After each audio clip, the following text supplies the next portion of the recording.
Hey guys, welcome back to yet another episode of Top Billers Toolkit, where me and my twin brother interview top billers from all around the globe to unlock the secrets to their success. Today's guest is Hazen Enman. Hazen has a pretty unique story, guys. After getting into Oxford University and having one of the most intense periods of his life, at 22 years old, he decided to get into recruitment. In year one, he billed 30k, and in year two, he billed a whopping 600k. In today's episode, we're going to be going deeper into Hazen's story. We're going to be talking about the most fundamental BD tactics that Hazen stuck to in order to hit 600k in his second year of recruitment. And we're going to be understanding more about Hazen's mindset, his persistence, and how he frames certain situations in order to get through those tough times. Hazen is an incredible young man who's accomplished a lot in such a short space of time, and he oozes passion and determination. As usual, grab a cuppa or a glass of wine, depending on when you listen to this, and let's get into it, shall we? Hello, Hazen. How are you, my friend? I'm well, thanks. How are you? Very good. Now, we had an absolutely haphazard week. We had a podcast guest pull out. I sent a message out on LinkedIn saying, please, someone come on the pod. We need someone. And we had quite a few people reaching out, actually, but your story instantly grabbed my attention. So we're going to go into that today. But firstly, thank you so much for coming on at such short notice. I really appreciate it. Absolutely. No, thank you for having me on. Awesome. And to our guests who are listening, me and Ben have tried to prepare questions, but this is going to be a bit more free flowing, this one. So please bear with us. I'm sure there's going to be value shared though, because Hazen has done some pretty crazy things. So the first question that we always ask people, Hazen, before we get into the juicy stuff is, what's the number one tool in your toolkit, whether it be a mindset, strategy, or software? What would you say to that? Yeah, I think that I'm inclined to go with a mindset because I think that, tech is, I'm not the most technologically inclined person anyway. I think I just use the kind of run-of-the-mill tech stack that most recruiters would. But for me, I think it's resilience. I think that the job is incredibly challenging at times mentally, just with those losses. I feel like no matter the numbers you hit, I almost feel like you deal with a lot more losses on an everyday basis, whether it's candidates pulling out of interviews or trying to, or whether it's, clients not making offers, clients making offers and rescinding offers, candidates declining offers. There's a lot to wrestle with on a daily basis in this role. So while it keeps you on your toes, I think that you have to be someone who can handle that disappointment. And also, I think rebounding from that disappointment is really important. I think that a lot of people, and I think natural human instinct when you're disappointed or you just had some bad news, is to perhaps withdraw. But I think that's the opposite of what you need to do. I think what you need to do is to dig deeper. So like hit those phones, go back to that pipeline. You can be so close to filling a role, and then when it falls through, it can just be devastating. But I think that rebounding is very important, especially in we work in a lot of the time a sort of contingent business, right? So the faster you're able to get back to it, the better chance of your outcome. So yeah, I'd say resilience. Yes. I love the concept of rebounding as well. Like because no one's actually framed it like that. I think that's brilliant. So like when something goes wrong, actually push harder, keep going. Where did you develop that, Hazen? What do you say to yourself? Do you have a strategy? Is it just by pure chance that you're like this, or have you done this intentionally? Maybe you could talk us through it. Yeah, I think one instance that stands out to me is, and I know we'll get into this. I work for my mom, so it's my mom's agency, and she was the person who trained me. But I remember I had really bad news, and I was only, I think, 4 or 5 months into the job. I had a bunch of candidates decline offers. I think it was like 4 in the span of 2 days, and I just said I need, yeah. And it happens all the time now, but I'm kind of numb to it at this point. But I remember I just said, I need to take the afternoon off. I need to step away from my desk. And she said, no. Wow. She said, you're not leaving your desk. You're going and you're going to go fill those positions. Because if you don't, someone else will. And I think that mindset, so I think it's obviously kind of having that, sometimes you just need a nudge from someone. But in terms of being accountable myself, I think it's also just, if you have a set rhythm and if you have a sort of structure that really works for you, that kind of overrides any emotions that can come into play because you know what you're supposed to be doing at all times. And so regardless of whether there's a win or a loss, I'm still doing my cold calling block. I'm still doing my pipeline building block. I'm still doing, my debriefs as I should be with candidates. Um, so I think that also is helpful, but yeah, maybe I think it's also obviously, who you are too, and just life experiences that impact that. But Mm. that's just one anecdote that stands out to me for sure. That's really interesting. I feel like if it was my mom, she would have made me a cup of tea. She would have been like, "Yeah, sure, go off. Take Put a your week feet off." up. Yeah. It's her So business it's though, interesting that your so mum was yeah. like, "No." So I'm guessing she had a part to play in some of your. She sounds like quite a strong, determined woman, Hazen. Am I right in saying that? And sounds like her personality is definitely like that. Yeah. Yeah, I think too, it's her business. So it's a different relationship, right? Yeah. Like I'm an employee, and I think that we do a good job of divorcing the two. Clearly she's human and she understands that disappointments are disappointing, and that's a natural response too, but it's just about not sulking. And I think that if Mm, you think of yourself as a victim, I think honestly this kind of victimhood mentality is running a bit rampant right now, especially kind of the recruitment world. But I think, and maybe for some people that works. For me though, I've just found that looking at it as like I was wronged is the wrong way to look at it. I think looking mm. at it as this is bound to happen at some point regularly in this job. So if I don't dwell on this, then I'll be more productive. I think that's just like the way you frame it. I think the way you look at Yes. things is so important. Yeah. Yeah, framing is so important, Hazen. I totally agree, and it's the difference between like a daily victim mentality and like a daily empowering mentality, where you can actually say, take full ownership for everything. It's much more empowering to do that than play the victim. Um, I would love to get into some of the juicy stuff, Hazen. When you sent me that message and said you started recruitment when you were 22 years old, you're 24 now, and in 2 years you managed to bill sorry, in your second year, you managed to bill 600K, which is just insane to me. We've interviewed quite a few billers, and at your age, and just to be in recruitment for such a short period of time to bill that amount is pretty insane. But firstly, before we get into like the nitty gritty of the strategy, I'd love to understand a bit more about your story because we just had a call. We were speaking off camera, and I know you started at Oxford, which is again a really interesting point to start. Can you tell us a bit more about your journey at Oxford and how you got into recruitment? I'd love to know that. Yeah, I mean, I can even briefly mention before university, I went to, a private school and, I come from a very middle class family. Like we're certainly Mm, not, the types that typically kind of send their kids to private school, but my parents just instilled like this is what's going to get you the best future is like if we mm, pay for you to go there. And so, I went to kind of I would say a high pressure high school where it was certainly not like a fun time. It was a mm, lot of work. And then that led into admission into Oxford, where I spent my university years. I think the challenge of not only the academic program, but also just like moving overseas. I'm from Toronto, Canada, so I knew nobody over there. I have no family over there. mm. I'm like I guess ethnically British, but there's no real tie to the UK. So yeah, at 18 or 19, I think it was 18 moved over to the UK, and just had to kind of, I guess, fend for myself. Like, just like living and like managing your life at that age can be Mm. challenging when Yeah, you're, that young, but then also imagine. dealing with, I think, just a hefty workload and a lot of expectations that I was putting on myself, but that I also just felt from being like, I mean, I was the first person in my immediate family to even go to university.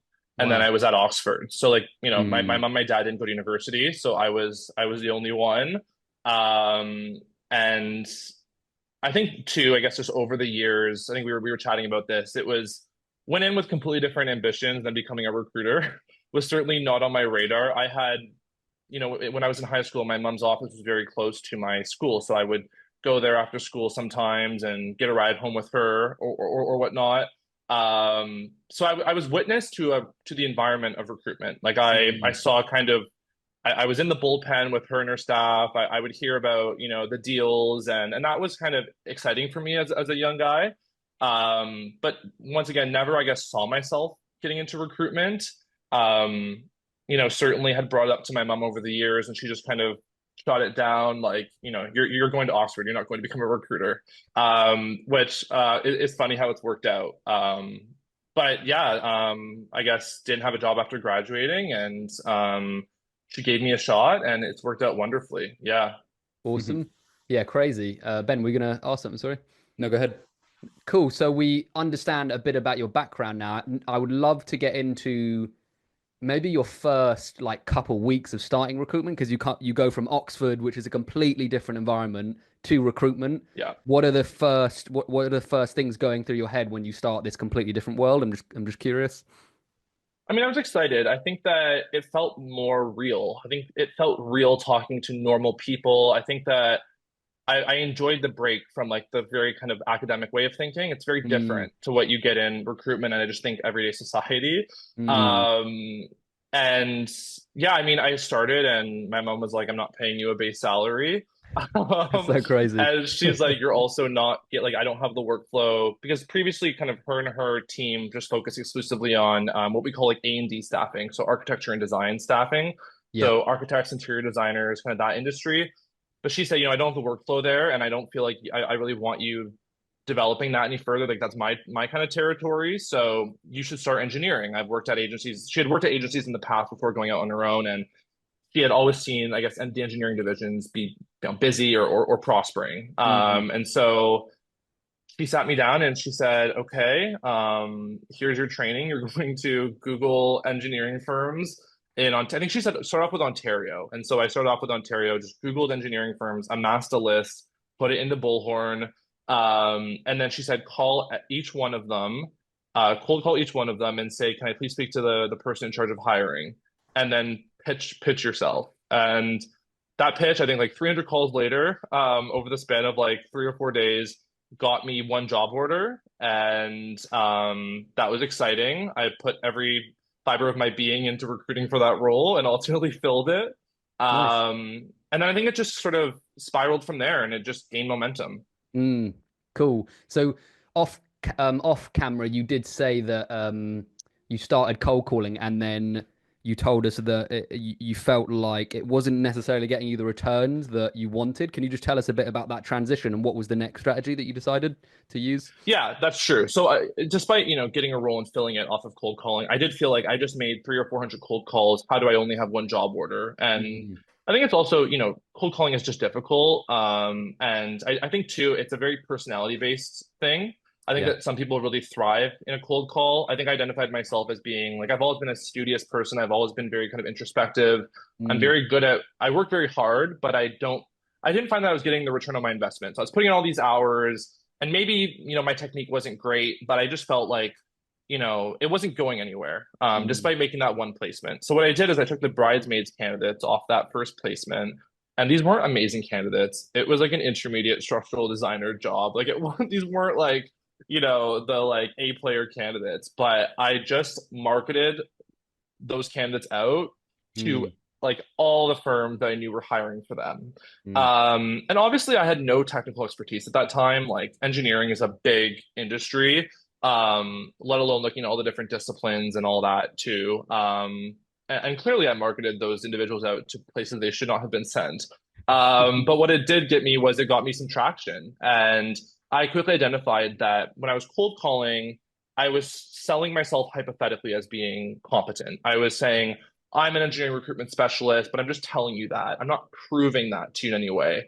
And what I found was when I took the product that I was trying to sell, which is my recruitment services, which is a candidate, when I was taking a resume and I was marketing it out, I was essentially saying, here, I don't have to tell you, I'm showing you that I have this candidate. And Mm. I think that has just been such an effective tool for me. And we can go into kind of how I've refined my MPCing, or we call it skill marketing strategy, over like the 2 years I've been with the company and been doing recruitment. But that's kind of how it all started. And I just identified that as a really strong tactic. Awesome. Interesting. Do you think if you, on your cold calling journey, do you think if instead of selling yourself, you just called them and said, "Hey, I've got this candidate. Can I talk you through who this is?" Do you think you would have got more success, Hazen? Yeah, I think the problem at first was I didn't have the candidates. So for that Yeah. first job, to get anything, I mean, I could have gotten the candidates, and that's something that we do now, which is sometimes just engaging talent, regardless of whether you have an order, or not. But I didn't know at that time, I guess. And Yeah. now I totally get what you're saying. NPC calls are a huge tactic. Um, I incorporate them occasionally, but I would say still to date, 95% of my BD has been email. Wow, interesting. Um, I'd Ooh. say I'd say maybe 4% LinkedIn and then 1% calling. I'm not on the phone often. Mm, And well, I shouldn't say that. I don't make cold calls often. I make mm. warm calls often, or Good if I need to answer. get Yeah. something done, I'm on the phone. If I know the person and there's something that I need to know from them, I'm happy to be on the phone, but I just feel like, and I think it's too putting myself in the shoes of the client. Like if I was a client, and clearly I'm up from a different generation, I'm 24, as you mentioned. I'm sure someone who's 54 has a different answer to this and a different sentiment, but I wouldn't want to be cold called. I don't like being cold called when it does happen to me. I would much rather someone email me. And maybe I'm just Mm, kind of internalizing that and thinking that's how I would want to be approached. But mm. regardless, I've just found that it's worked really well. And if it's not broken, don't like why fix it, Yeah. right? Isn't that the old adage? So yeah. Yeah. Absolutely. No, I think from interviewing so many people now, it's like any strategy can work. It just depends on what fits best for you. And it sounds like email is working really well for you, Hazen. And one of our biggest billers is like $2.4 million biller. Email is his My main goodness. email is his main source of income. Really good copywriting and really timely, well written emails. So what I'd love to know is, you started on your MPC journey. You realized that this was a more effective strategy. You've been using it for, I don't know, a year now, Hazen, would you say? Like altogether? Yeah, I'm coming up on my second anniversary of starting recruitment. So I'd Cool. say since pretty well the start, I've been doing it. Yeah. Cool. Interesting. What have been your biggest? Because I'm guessing you've made little tweaks over the period. You might not have, but if you Mhm. have, what have been the biggest tweaks that you've made to make it as effective as possible? Yeah, that's a really good question. So, and I'm sure I'm going to get a lot of disagreement with this point. I certainly have in talking to other recruiters about this, but one thing I do, I guess the structure of my NPC or my skill market, which is the main email tactic I'm talking about. Mm, What I do differently, I think, is first off the prospecting. I think I'm a very strong prospector. So I think I'm able to identify multiple people. I don't just send it to one person at a firm. I send it to multiple people who I think would be relevant decision makers. So nice. whether that's HR, whether that's talent acquisition, whether that's the direct line manager, oftentimes there can be a few different hiring managers. I think it's just knowing my industry. A Mm, lot of maybe generalist recruiters, if they were trying to prospect at an engineering firm who would be in charge of hiring, they wouldn't know that a principal sometimes does the hiring, or at a smaller firm, it could be the president or the mm, division manager, or, I think that's something that just takes knowing the industry. yeah, So I think I'm smart when it comes to prospecting and I send it to multiple people, nice. which I think the point there is I start with HR and talent acquisition because I want to befriend them and I want to work alongside them and I don't want to go over their head from the start. But if Mm, I'm not getting anywhere with them after, 8 or 10 tries, then I just go to that line manager because they're feeling mm, the pain points of the vacancy, or they're the ones that are actually interested in this potential, hire that I'm marketing out to them, whether it's something that they desperately need or whether it's just a strategic hiring opportunity for them. mm, So I think once again, putting yourself in the shoes of the client, what would I want? If a recruiter sent me a really good CV, I would be open to taking a look at it if it's someone that could, elevate my team. So mm, I think that's kind of the mentality. I think too, the structure of my MPC, I don't just include, I know that a lot of recruiters or agencies they teach their staff to just compose essentially some bullet points about the profile. I mm. actually send the CV. Cool. All I do is I take out the name. So Mm, we just put like confidential candidate, slap our logo on there. I actually leave the names of all the employers on the resume. mm, And now let me tell you how I circumvent this because yes, there are, firms that try to go behind your back and contact your candidate, and that does happen. But what I found is that when you leave the employer's names, like knowing where that candidate is coming from is hugely important. It's massively mm. important to the hiring manager. Yeah. They're more interested in candidates coming from certain competitors than others, right? Mm, yeah. So if we're already like approaching them with this, NPC out of nowhere, are they really going to be inclined to respond and say, where does he currently work or where do they currently Mm, work? I think oftentimes they're too busy to even engage with this like random recruiter who's, infiltrating their inbox. mm, So I'm comfortable leaving that information on. But what I do, which I think is maybe, I guess, what helps us protect the candidate as well, is we say to them, like, let us know if anybody reaches out to you directly. And we kind of just, and I don't know if this is a great tactic to be sharing, but we kind of make it seem as though it's normal for this to happen. mm, Sometimes the client will reach out to you directly, and if I then flag that firm or that specific individual as going behind my back, well, then I just remove them from my distribution. But Yes. my Yeah. mentality is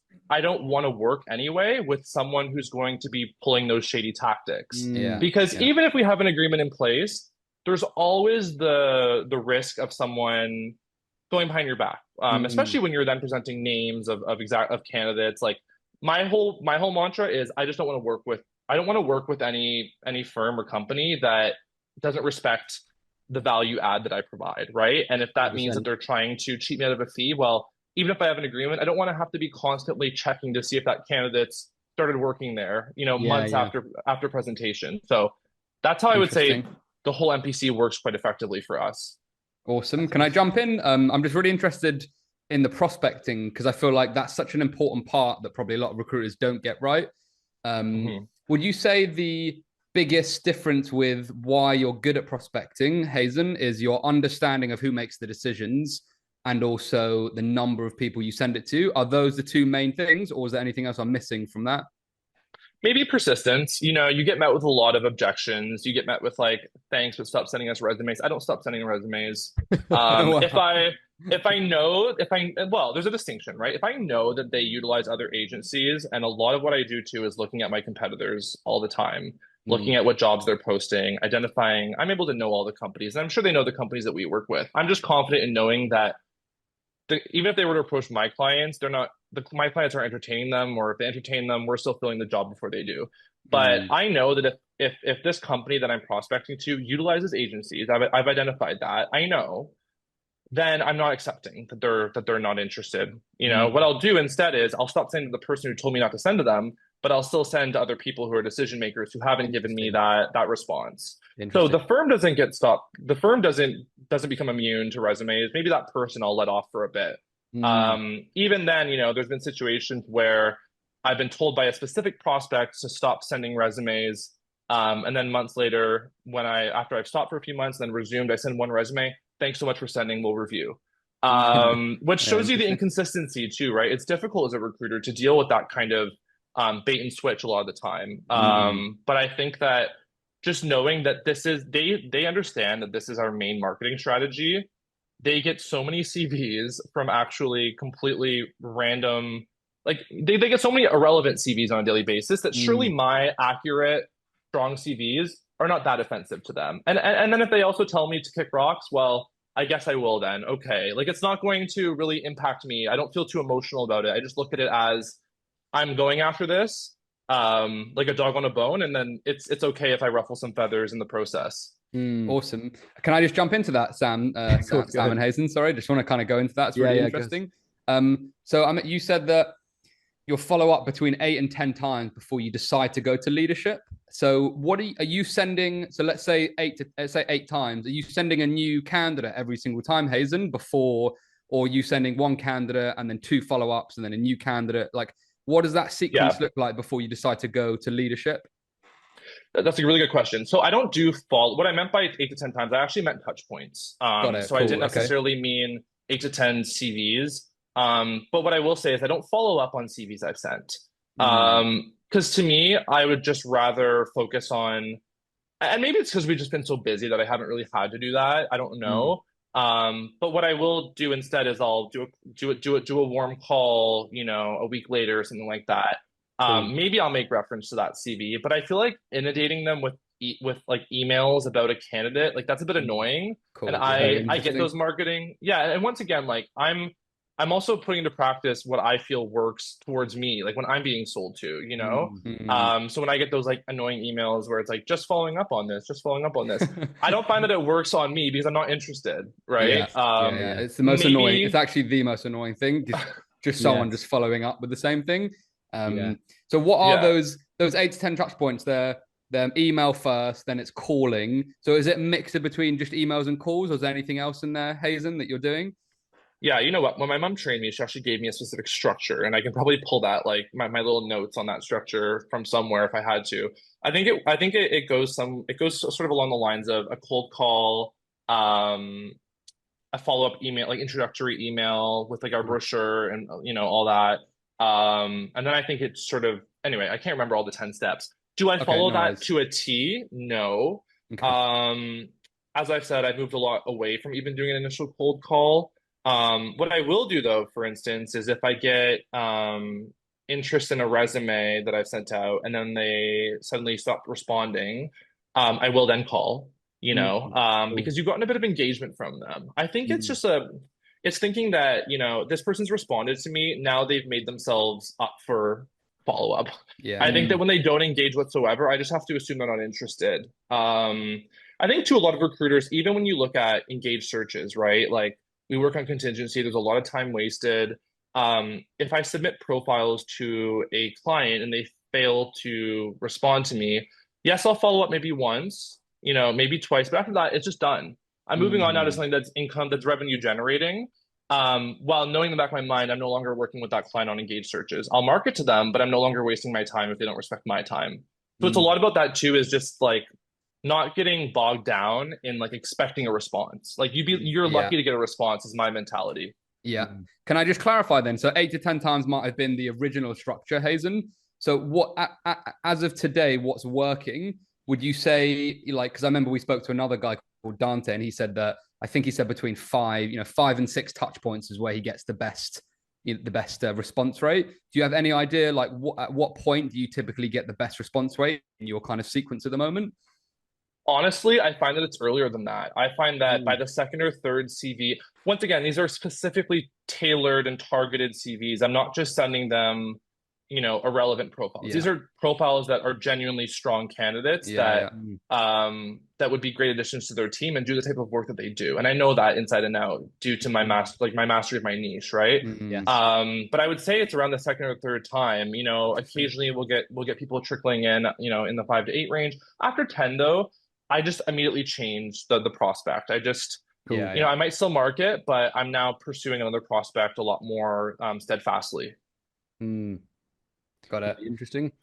Yeah. Um, what else have we not spoken about? Oh, can I jump in then, Sam? Because I've Yeah, still of got more course. questions. Yeah, of Sorry, course. I know I'm hammering you on this, Hazen. You've given me great Yeah. answers so far. I just like to know the details. So that makes perfect sense. So let's assume 2 to 3 touch points, or however many touch points to HR and or line managers, and they haven't responded. Who are you going to next, and what are you saying? Yeah, I think at that point too, it's about knowing that you're not going to win every account. Mm. At least right now, like I will leave those people on distribution lists. I'll market to them. But it's certainly not something that I'm prioritizing. So they get left on the list, but I'm not now, after I've exhausted who I think are the genuine hiring managers, you're absolutely right. There's nothing more that can be really done. You can cold call them once in a while. You can make occasional follow-ups, but I find that sort of the consistency of doing that marketing of the profiles over time is the last it's the last effort there. What I do instead is I just prioritize different markets. So Sorry, I think I should I have been clearer, Hazen. I meant mhm, because you said you went to leadership at one point for some of the accounts. I'm guessing is mhm. that something you do commonly, or is that just a one-off? Going to leadership if No, I do HR. that every time. Oh, really Every time interesting. if they don't respond. Oh, Yeah, wow, oh, absolutely. cool. I Okay, so find that's that more what I was talking about. I kind of want to understand like that transition. What are you doing at that point when you go to leadership? Like when you right. bypass, if that's okay. Right. So right. The exact process is I will provide HR and TA a chance to get back to me after, I wish it was a concrete number, but it ends up being somewhere between 5 to 10 attempts, like touch points, Yeah, sure. essentially. Yeah. If they're not responding, I am now realizing that they themselves are not going to be interested. Whether that's because they feel like their vendors are doing an adequate job, whether that's because they are simply not wanting to onboard another vendor. I don't know what it is, but at that point, they're no longer receptive to me, at least in my mind. I'll continue to market to them. I'll continue, but now I'm moving on to someone else at the firm. Mm, Which is that direct line manager, the hiring manager, perhaps president, if that makes sense. It really cool. just depends on obviously the size of the firm, and the Yeah, got it. role. Got it. What I Cool. would love Yeah. to know, Hazen, is where are most of your wins? Is it HR or is it when you go and skip HR out of interest? Have you tracked that at all? Do you know where most of your wins come Mm, that's interesting. I would say the bigger the firm, line is the best. Okay, cool. So, Interesting. I've won my biggest account, which is like a global engineering firm of, I don't know, 20,000 people. I won them by specking constantly to their hiring managers and getting the same email saying stop. Um, and I remember I was like, I laughed at one point and I responded. The way I got in was another TA consultant at that firm responded to me again with that automatic reply off their like recruiting agency's notice disclaimer off their website. And I responded and I said, I would honestly be much more inclined to stop doing this if you were to tell me why. Like, I just Mm, don't, this isn't a helpful guide. Because it kind of says we'll reach out to you if we're interested, which is essentially saying we'll never reach out to you. And that was the way I got in there. It's mm, that's how I penetrated that account. But the smaller firms, typically because there is already a reliance on agency, I find that HR is pretty receptive most of the time. Like they're not, they're not juggling priorities. Like they just want to fill roles. They're getting pressure from whoever's above them, and they know that they have to go to agency for almost all their hires. So typically, HR at the smaller to medium size cool. is promising, but at the bigger firms, I find that line. Interesting. Cool. Yes. So And yeah, I'm just fascinated how many more people could be winning business if they have the guts to skip HR and go after different hiring managers. But a lot of people don't want to step on HR's toes. Has there ever been a point where you've gone past HR, gone to the hiring manager, won the business, but there's been a bit of a internal hmm. disagreement? Has that ever happened? And if so, how did you deal with it? You know what? It hasn't. That's actually really interesting that you Okay, that you cool. raised that. It hasn't. Mm. I know that I've annoyed some HR people. But at the end of the day, I guess it's never felt like it's been an obstacle. If they seem a little bit butthurt, well, I suppose that's unfortunate. No, But I it's wouldn't. good. Once again, I always view it as I wouldn't have had to do this if you would have just had a conversation with me. Mm. I think even the way that rejections happen to recruiting vendors, like to me, it makes me more competitive. It makes me like, oh no, I'm going to get in one way or another. You're not going to stop me.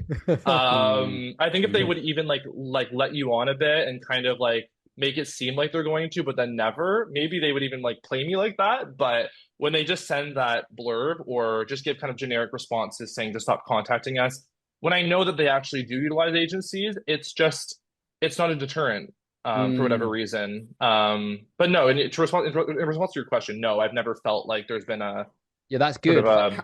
yeah. How are you finding out? This is quite an obvious question, but I'm just curious. How are you finding out what candidates are going to be valuable to them? Is that just through, speaking to Mm. loads of hiring managers and other candidates and understanding the business and knowing what's valuable and like does that make sense, Hazen? Like how are you understanding Totally. what candidate to sell to what company? Because I feel like that's probably quite a big part of success as well. Yeah, I think it's just having to answer simply, I think it's just having a pulse on your market, right? Like we specialize in engineering consulting within Canada and the US. Our main market is Canada. So what I've identified, for instance, right now, there's a massive talent shortage, really in all like for civil engineers, Mm, within like the land development municipal industry. There's a huge like talent deficit within like hydrogeology. So it's just okay. knowing that if I find a really solid, and that's how I won the big account, which through a hydrogeologist. But Okay. it's knowing that if I send them somebody who like they're looking for desperately, Mm, then that's when they're more likely to engage you and go through all that effort of bringing you on board, right? Rather than just sending them another, a profile that might be a dime a dozen. So I guess that's identifying where you've had trouble in your own searches too. There have been those searches where yeah, we struggle to find hydrogeologists for our clients on other mm. searches. So when we find one, we're also not giving exclusivity. I think this is actually the biggest tool that I use that I should have mentioned. Okay, And cool. I'm kind of going on a bit of a tangent here, but hear me No, please out. No, do. no, Yeah. that's fine. My biggest strategy has never been giving exclusivity to any client. So when I have a Mm, good candidate that I find, even if it was on an engaged search from one specific client, that candidate's getting sent to every single firm that hires them. Because I treat it as you're not retaining me, I'm not retaining you. yeah, yeah, Mm. And I think a yeah. lot It of works both recruiters make the ways. mistake, right? And I think a lot of recruiters make the Mm, mistake of feeling like obligated to their clients. Like Mm. I've had so many candidates, and this was trial and error once again, but so many candidates where I really gave them like an amazing candidate in their lap, and then they, for whatever reason, it didn't pan out. So at Mm. least if I can utilize that candidate to get me into other doors, then I've That's interesting. Yeah. maximized the value of that candidate and all the effort that went Yeah. into uncovering them. That makes perfect sense. I also think, and this is my brain thinking, is that that sounds like it's increasing your odds. But how do you when you come across the potential problem of maybe upsetting candidates, or some of them, two or three of saying that, I'd love to speak to this guy. Like, how do you manage relationships at that point and make sure? Are you like picking the best client and prioritizing the one that has the biggest fee, or like, is it just the person that No, comes in first? Like, how are you prioritizing or managing clients when you do that, when you send it to everyone, if that makes sense? No, you're right. And you do run the risk of doing that, right? You do run the risk of frustrating clients. Then again, they don't know that you're sending these candidates to other firms. These That's true. candidates could have been approached by other recruiters for Yeah, those yeah, firms. yeah. That's true. And so they don't necessarily know. Yeah. That being said, too, though, it still comes back. Like, you don't retain me, I don't retain you. We do have Mm, clients that pay us, that have us on a retained agreement, and they get first dibs on our candidates. mm, Because I know the money's coming in. So you're respecting my time. I know I'm getting something out of you. I think that if you don't present the candidate, my philosophy has always been, if I'm not presenting the candidate to these other firms, someone else is. mm. And Yeah. so a large part of our tactics as a team now have been to focus more on engaging regional pipelines rather than like, having this specific job and these candidates that we found for this job. We're more like, let's create a full pipeline of like all the mechanical engineers in, Kitchener, Ontario, and then let's Mm. market them to, when we get one, let's offer to market them to all the firms that we work with in Kitchener. That's been our main tactic, and we get a lot of success off that. Interesting. Yeah, that's working smart, isn't it? That's clever. I just want to go back to and this is kind of not random, but I'm just curious because you said you send the CV and you include the businesses that the candidate has worked at, which I think is a smart move, and you're also disqualifying the clients that go behind your back, which again I think is really smart. How many clients have gone behind your back? Like, if you were to say out of 10 you do Mhm. this, is this a regular thing, or is it quite rare for a client to do a shady move like that? I'm just curious, Hazen. Well, I guess I'll preface by saying that clearly we don't know every single time, because there are going to be Yes, candidates I that, see. despite coaching them as to letting you know, they're still not Yeah. going to sometimes. So I Yes. can't Okay. give you an exact figure. That being Yeah. said, it happens way less often than you would think. That was my It's funny, feeling. recently it's happened quite a bit. Yeah. Just off this one profile that we sent out recently, but I found like three firms, and I confronted them. Like, Yeah. I just, didn't hear back, unsurprisingly. But Mm.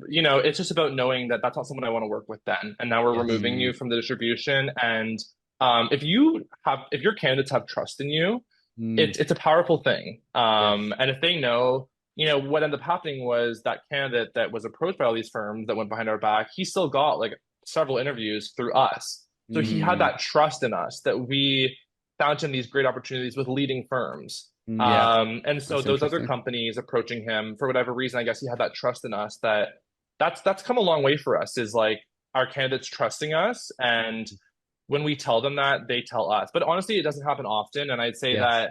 that, at least to my knowledge, and I'd say that I've rarely had situations happen where I am working with a candidate and then they take an offer from another company that I actually had marketed them to, that clearly went behind our back and messaged them. Like, that's happened maybe once or twice in my 2 years. And I'm Yeah. Wow. comfortable taking that risk for the benefit Yeah. that Yeah. it pays. Yeah. Yeah. Absolutely. My gut was that it wouldn't happen that much, but I just wanted to get your clarification on that. Ben, did you have a question? Yeah, I just wanted to jump into some of the, because what I find really interesting is the strategy and volume, I guess. Because you obviously hit 600K, Hazen, in your second year, which is amazing.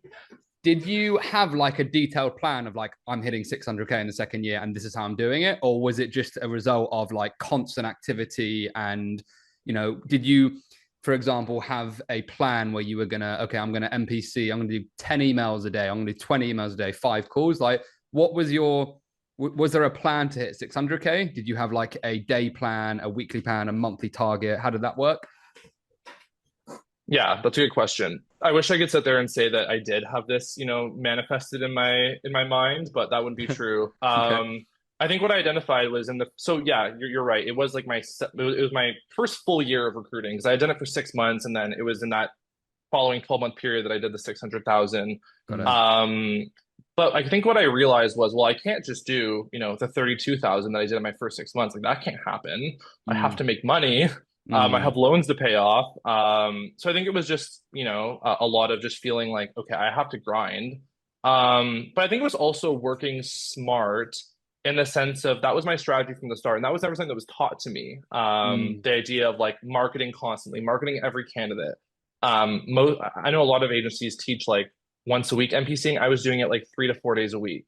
That mm, helped me grow. But what I would say in terms of like how I manage the workflow to get to that number, it was never a specific number in mind. It was always how much can I hit? Like, what is my limit as a recruiter? What is my limit as a human being? mm. Um, and I mean, we have higher goals this year than that 600K because I built a team with me now. But Awesome. it was a lot of two. I think that you have to be willing to really work hard because as much as I can say that like I have my tricks, I'm nifty, I have some like trade secrets. I think that it was also I worked almost every weekend and I worked almost Mm, every evening. Like I just mm, really put in the hours, mm, which you have to when you're first starting out. Now it's a bit more comfortable, which I'm not entirely happy about because I feel like it has created a bit of complacency at times in myself, but it's mm, about now putting myself back in that situation of discomfort, right? Because mm, yeah, we have like we have great clients, we make steady placements, but I really want to feel that discomfort again because that's how you really succeed is when you're just driven mm, on another level. So I guess one thing that I did that you might find like useful for people to hear is I always, if you really want to work hard, I found that when were candidates available, they were available Monday to Friday. So that means that I had to do all of my screening and debriefing and all of that pretty much throughout the week. What that meant was the searching and the pipeline building I did, and the BDing, like the prospecting list and all that, those were all created in the evenings and the weekends. So mm, any computer-based work that didn't require direct candidate or client interaction was done on the evenings and the weekends. interesting. It just gave me so much time for the week to be connecting with candidates, meeting great talent, and making placements that way. Love that. Mm, that's And really what useful. you kind of just gave us a inclination of like how many hours you're working, but like, do you have, was it every week, every day, and like 7 to 9 p.m. Hazen? I'm just want to get a deeper understanding of the hours you put in to hit 600K in your second year, which is insane. Um, Yeah, I mean, I don't know. I think I think it's always like difficult to quantify, looking back. yeah. I think that, I still had some balance. Like Cool. but I'm also in a stage, and this is what I understand too, is not everyone is in a stage in their life where they're able to do something like that. I Yeah. just knew that coming off of uni, which I felt like I worked way harder in uni than I ever have in this job. Oh, wow. And Really? Interesting. oh my goodness, like university was way harder, Wow, that's so Wow. way crazy. harder, way harder. And so I just felt like this is nothing. Like you can do this. Like this Wow. is I would watch TV and do searches. I would I would just find ways to make it enjoyable. Nice. But I think I had that instilled in me that like this was so much worse. There was a precedent of something that was so much worse. So for Mm, whatever reason, Yeah. this didn't feel that bad. yeah. Why was And uni so but much worse, Hazen? What was going on there that made it so much worse or so much harder? well, I feel like the Oxford workload, I did English and French, so it was a very essay and like reading heavy degree. So it was just, constant writing, like constant I had to bang out like 3 essays a week at some Wow. points, like 6,000 words a week in essays, reading like long novels. It was demanding, and that was on top of Mm, other things too that I had to do as part of my degree. And um when you go through that, for me, it was like and just the perfectionism of it all, like mm, I mean the fact that all of my final exams were worth 100% of my grade, like wow. all of this is just it's a pressure cooker, right? And it mm, it it really fortifies you. And I just felt like in that environment I managed, so clearly I can do this. Like there's no Yeah. pressure on me. If I fail, I guess I have to go get another job. If I succeed, then let's see how far I can go. So I think it Mm, was just that mentality too. But clearly too, I was 22, I'm 24 right now. I'm in a stage of my life where I'm prioritizing like I'm taking advantage and I'm maximizing the freedom I do have. Like I don't have children, Yes. I don't have a family to take care of. Like clearly there are limiting factors for people in certain stages of their lives too, which I think is worth noting because not everyone's going to be able to drop everything and dedicate themselves wholly to their job. But I Yeah. felt like it was worth doing for me to build for the future. Yeah, Yeah, of course. 100%. There's Awesome. one thing I wish I did more is just take advantage of the extra time I had before I had a kid, and now like my life has changed completely in a good way. Yeah. Of course, I absolutely love her. I love you, Kira. I was Cool. This gonna. is, go ahead, Sorry. Sam. No, no. Another thing I just want to, because again, it was such a jump from 30K in 6 months to 600K. One thing that, being in business for a while with Ben, I've had to go through quite a few mindset shifts to get to the next level. I'm just wondering if there was any paradigm shifts that you had on that second year, or barriers you had to overcome, or mindset shifts you had in order to hit that level. Was there anything going through your mind at that point, Hazen, in that second year? Yeah, it's interesting though, because I think in my first 6 months, I worked even harder than I did in that year that I did 600K. Like Oh, really? I billed 32K in my first 6 months, but I think I worked harder. Okay. I think when you're building something from scratch, I had no clients, no candidates, no teacher, no, like, yes, I had my mom who was a mentor about recruiting, but she'd never recruited on engineering before. So I had to completely Mm, learn the technicalities of the role all by myself. Mm. So I think that it wasn't a matter of like revving up my work ethic. That wasn't it. I think just naturally, I kept feeling as time went on that it's going to happen for me. Mm. I remember in that like December, November, before the year that I had that big year in. So in my fifth or sixth month doing the job, I had like 4 or 5 offers declined in that like period. And I remember thinking like, oh my goodness, I was so close though. So I didn't view it as a negative. It was like I actually probably could have done a lot more than 30K even in those first 6 months. Just as fate would have it, it didn't work out for me. Mm. But I knew that I was doing everything right and I knew that I was on the right track. So I had faith in the process. I think just trusting the process, Mm. and just knowing over time and like scaling too, right? Like I identified after that 600K year, I thought to myself, okay, I could, this year now stay as a solo recruiter, maybe do like 800 or 900, but I'm going to reach a limit of just how much time there is in the day. Mm. And I'm leaving a lot on the table. There could be better clients out there in other areas where I don't even have the capacity to expand. So Mm. I think too, knowing how to scale and like building a team underneath you, at least in my opinion, is like that's how you actually really maximize your productivity too.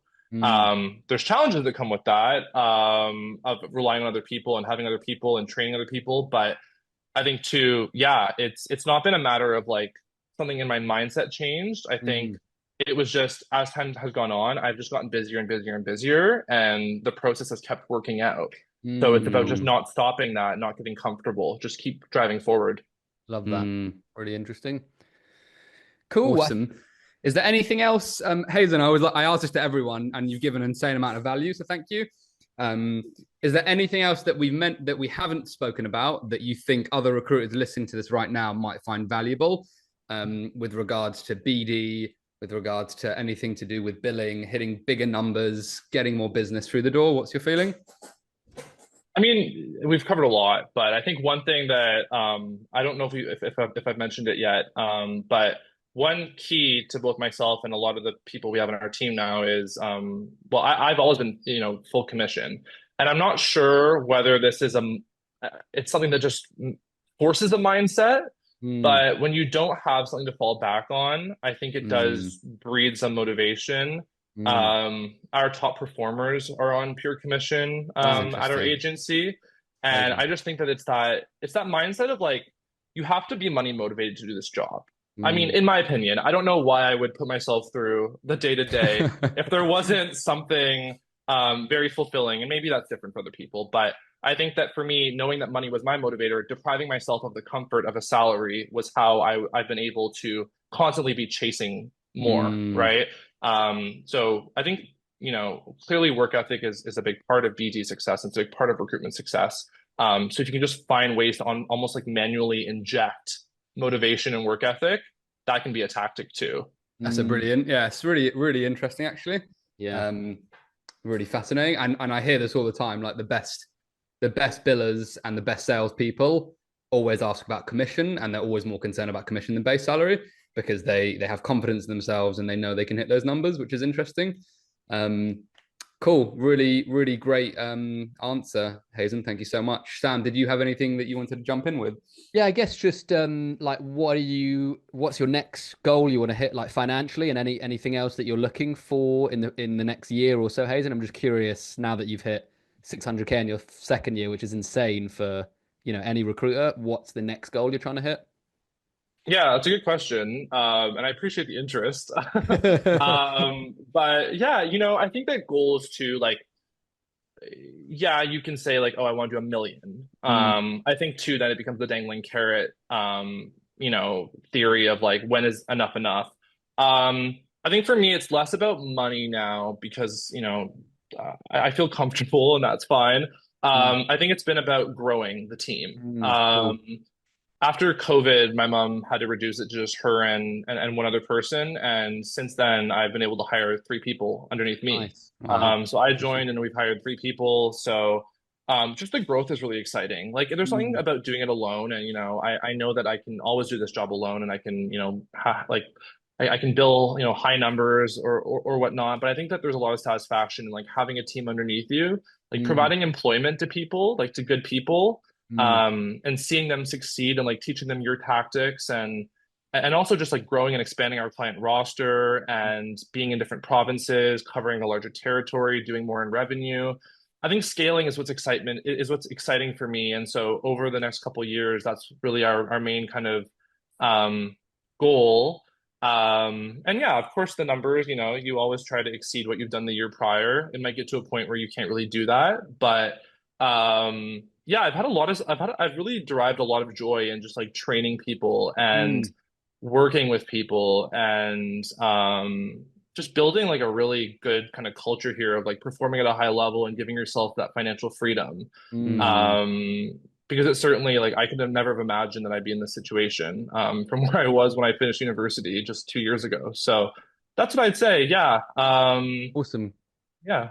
Yeah, great answer, dude. I wasn't expecting that, but yeah, that's really lovely answer, and it makes a lot of sense. Ben, have you got any more questions? No, but I want to create some because it's been such a great podcast, Hazen, and you're really interesting. Just to talk to. We can have Hazen on for round 2. Yeah, I feel like that will be good, Hazen. But I don't think we've got any more questions. But I just feel like it's been an epic podcast. Thank you so much for coming on today. It's been really interesting just to hear your journey and. Yeah, thank you so much for your value and your time today. It's been really awesome. Yeah, and just inspirational as well, Hazen. Like for your age, the amount you're billing, your passion, your drive, it's infectious. So it's been lovely just to speak to you and meet you, man. So thank you so much for coming on. Yeah, no, I really appreciate it. And I guess this is a kind of parting words, like it's a huge honor for me to even be here. I think that what I felt in my short journey in staffing is a tremendous amount of imposter syndrome. Like even hitting the numbers I've hit, I didn't even know if those numbers were good. It was just what I was doing. My mom was like, "Yeah, you're doing a good job." I didn't really know. I had nothing to measure it against. But really interesting. Yeah, you're in like the top one. I'm not sure what percent. You're in the top percentile of recruiters, Hazen. Like in your second year as well. It's to hit 600 in your second year is like. It's unheard of. Yeah. It's very unlikely. Like it's a very small percentage. So you should be really proud of yourself, man. It's like you've definitely got a knack for this. So well done. Yeah. Appreciate it. Yeah. And thanks again for having me on. It's been very enjoyable to chat with you guys. Thanks, dude. Hey guys, thanks for tuning in to this episode. If you enjoyed it, please don't forget to subscribe on YouTube and Spotify. Tune in for another episode next week, and we look forward to seeing you again very soon. Peace and love.